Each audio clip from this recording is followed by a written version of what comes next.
फेरिट घर आता है तो सुल्ताना उसे बताती है कि आयशी का अभी तक कोई पता नहीं है, वह अभी घर नहीं आई है। फेरिट सुनकर परेशान हो जाता है और आयशी का इंतज़ार करने लगता है। थोड़ी देर बाद आयशी घर आती है। फेरिट आयशी से पूछता है कि तुम इतनी टाइम तक कहाँ थी। आयशी कहती है, मैं तुम्हारी रियल वाइफ नहीं हूँ जो कि तुम्हें हर एक बात बताऊँ, तुम्हें कोई हक नहीं बनता है। मैं अपने कुछ काम से बाहर गई थी। फेरिट कहता है, इतनी टाइम तुम्हारा कौन सा काम था। आयशी गुस्से से कहती है, मुझे यह सब तुम्हें बताने की ज़रूरत नहीं है। फेरिट बहुत ही गुस्से में होता है और वह आयशी से कहता है, चलो कार में बैठो, मुझे तुमसे कुछ ज़रूरी बात करनी है। और वे दोनों कार में बैठ जाते हैं। आयशी की आंखों में आंसू होते हैं और वह मन ही मन सोचती है कि मैंने तुम्हें खो दिया। तुम सिर्फ हैंडी से प्यार करते हो, मैं तो सिर्फ एक एग्रीमेंट के लिए यहाँ आई थी। फेरिट आयशी को समझाने लगता है कि तुम ऐसा मत किया करो। ठीक है, तुम्हें घूमना फिरना है तो टाइम से जाया करो, ये सब कोई खेल नहीं है। आयशी गुस्से से तिलमिला उठती है और कहती है, मैंने कोई रूल्स नहीं तोड़े। आयशी कहती है, मैं तुम्हें बहुत अच्छे से जानने लगी हूँ, तुम्हारे दिल में आज भी हैंडी है। फेरिट कहता है, ये तुमसे किसने कहा, और मेरे दिल में क्या है वो तुम कैसे जान सकती हो। आयशी कहती है, छोड़ो इन सब बातों को। आयशी कहती है, मुझे बस तुमसे डिवोर्स चाहिए। फेरिट कहता है, नहीं, मुझे जानना है, तुम ऐसा कैसे कह सकती हो।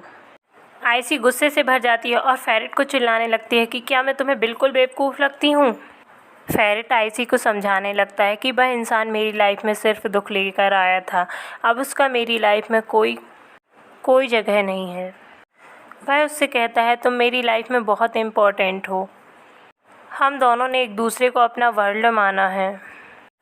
आयशी वहाँ से जाने लगती है। फेरिट उसका हाथ पकड़ता है और कहता है, तुम मेरी लाइफ में बहुत इम्पोर्टेंट हो।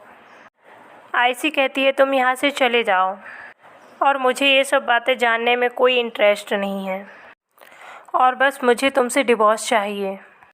आयशी वहाँ से गुस्से से जाने लगती है। फेरिट ज़बरदस्ती उसे कार में बिठाता है। फेरिट ज़बरदस्ती आयशी को घर लेकर आता है। आयशी और फेरिट में बहुत ज़्यादा बहस होने लगती है। आयशी फेरिट से कहती है, तुम मुझे बाहर जाने दो। फेरिट कहता है, नहीं, मैं तुम्हें कहीं नहीं जाने दूंगा, और रूम का गेट लॉक कर देता है। आयशी कहती है, तुम गेट खोलो और मुझे मजबूर मत करो तुम्हें चाटा मारने के लिए। फेरिट कहता है, तुम्हें जो मर्जी आए तुम कर सकती हो, और मैंने तुम्हें फ़ोर्स नहीं किया था एग्रीमेंट में साइन करने के लिए। आयशी कहती है, मैं शोर मचाऊंगी। फेरिट कहता है, तुम्हारी जो मर्जी आए तुम वो करो। आयशी एक एक करके सामान नीचे फेंकने लगती है। घर के सभी लोग अपने अपने रूम से बाहर आ जाते हैं और देखने लगते हैं। सुल्ताना कहती है, यहाँ कोई मूवी नहीं चल रही है, सब लोग अपने अपने रूम में आयशी गुस्से से फेरिट का फेवरेट टॉय उठाती है और कहती है, अगर तुमने अभी गेट नहीं खोला तो मैं इसे भी तोड़ दूँगी। फेरिट उसे रोकता है और कहता है, तुम अच्छी तरह से जानती हो इसमें मेरी बचपन की यादें जुड़ी हैं। मैं गेट खोलता हूँ, और गेट खोल देता है। यहाँ सिनान की वाइफ सिनान पर भड़कने लगती है। वह उससे कहती है, ये क्या रोज़ रोज़ नया नया नाटक लगा रहता है तुम्हारे भाई और उसकी वाइफ का। तुम्हारे लिए तो घर में किसी को टाइम ही नहीं है, तुम बस अपनी माँ के इशारों पर नाचते रहना। तुम्हारी माँ ने तुम्हें एक उम्मीद दे दी कि तुम्हें CEO बनाएगी, और सब भूल तुम्हारे ही घर में कोई जगह नहीं है। सिनान उससे गुस्से में कहता है, अब बस बहुत हुआ, अब तुम शांत हो जाओ, और रूम से बाहर चला जाता है। जैसे ही सिनान रूम से बाहर निकलता है उसे फेरिट मिल जाता है। फेरिट उसे गुस्से में देखकर पूछने लगता है कि भाई क्या हुआ।